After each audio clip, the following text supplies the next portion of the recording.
Hello UGC net law all the aspirants, I hope आप लोगों का प्रिपरेशन अच्छा चल रहा होगा and now the time is very less.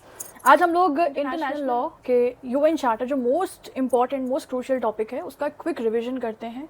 ठीक है, मैं अपने खुद के नोट्स से ही आपको रिवीजन कराऊंगी। ये वही नोट्स है जो हम अपने यूजीसी नेट के नोट्स के course as well as complete course में प्रोवाइड करते हैं। इन केस आप लोगों ने अभी तक उन्हें चेकआउट नहीं किया है तो आप हमारे लॉविटा की एप्लीकेशन, जो कि एंड्रॉयड यूज़र्स के लिए है, and my institute app iOS users के लिए है, उन पर जाकर आप एक्सेस एंड परचेज कर सकते हैं। आप सारी डिटेल्स चेकआउट कर सकते हैं एंड कुछ कूपन्स भी अभी स्टार्टिंग यूज़र्स के लिए अवेलेबल हैं। आप उन्हें भी यूज़ करके काफ़ी डिस्काउंट्स अवेल कर सकते हैं। तो यूएन चार्टर कब आया, यूएन चार्टर का लैंग्वेजेस कौन कौन सी हैं, यूएन चार्टर का हेड क्वार्टर कहाँ है, कितने टोटल आर्टिकल्स हैं, कितने टोटल चैप्टर्स हैं, इसके अलावा यूएन चार्टर यूनाइटेड नेशंस की हिस्ट्री क्या है, कैसे लीग ऑफ नेशंस से ये इवॉल्व हुआ। ठीक है, लीग ऑफ नेशंस के बारे में आपको जानना है, उसकी इवोल्यूशन की डेट क्या है, ठीक है, उसकी कौन कौन से ऑर्गन्स हैं, कब वो डिसॉल्व हुआ। इसके साथ साथ आपको पढ़ना है कि कौन कौन से कॉन्फ्रेंसेज हुए थे which led to the emergence of United Nations. तो 8-9 कॉन्फ्रेंस हैं, वो सब आपको पढ़नी है। Atlantic conference, Yalta conference, San Francisco conference etcetera.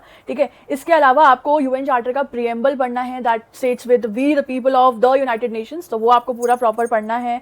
आपको आर्टिकल 2 में जो प्रिंसिपल्स ऑफ यूनाइटेड नेशंस दिए हैं वो पूरे क्रोनोलॉजी में पढ़ने हैं। ठीक है, यूएन चार्टर का कौन सा चैप्टर किसके बारे में बात करता है, देखो I have written it here. इस तरीके से आपको लिख के प्रैक्टिस करना पड़ेगा। एंड मेजर वंस कौन कौन से होते हैं कि कौन सा ऑर्गन किस चैप्टर में है, तो वो आपको याद करना है। ठीक है, इसके अलावा आपको आर्टिकल 3, 4, 5, 6 जो मेंबरशिप से रिलेटेड आर्टिकल्स है उनको पढ़ना है, किसके बारे में बात करते हैं। फिर सबसे इंपॉर्टेंट चीज़ आती है आपकी कि आपको जो मेजर आपके 6 प्रिंसिपल ऑर्गन्स हैं यूनाइटेड नेशंस के, उनके बारे में पढ़ना है। आपको सबसे क्रूशियल चीज़ तो याद रखनी है, जैसे कि जनरल असेंबली की बात करें तो वो किस चैप्टर नंबर में, जैसे जनरल असेंबली इन चैप्टर 4।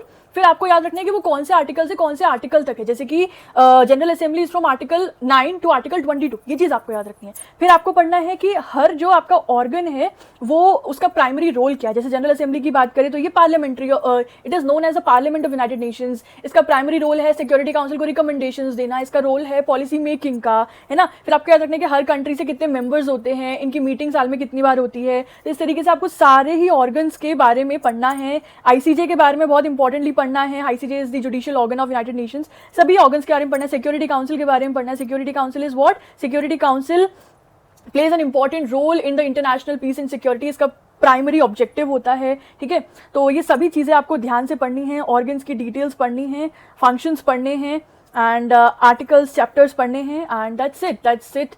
यही आता है सवाल। और आप प्रीवियस ईयर क्वेश्चंस फिर आप खोल के देखेंगे, you will be able to answer all of them. या so study well and study properly. Fact based exam है, क्रैम करो, पढ़ के दिमाग में सेट करो, इट्स ऑल योर कॉल।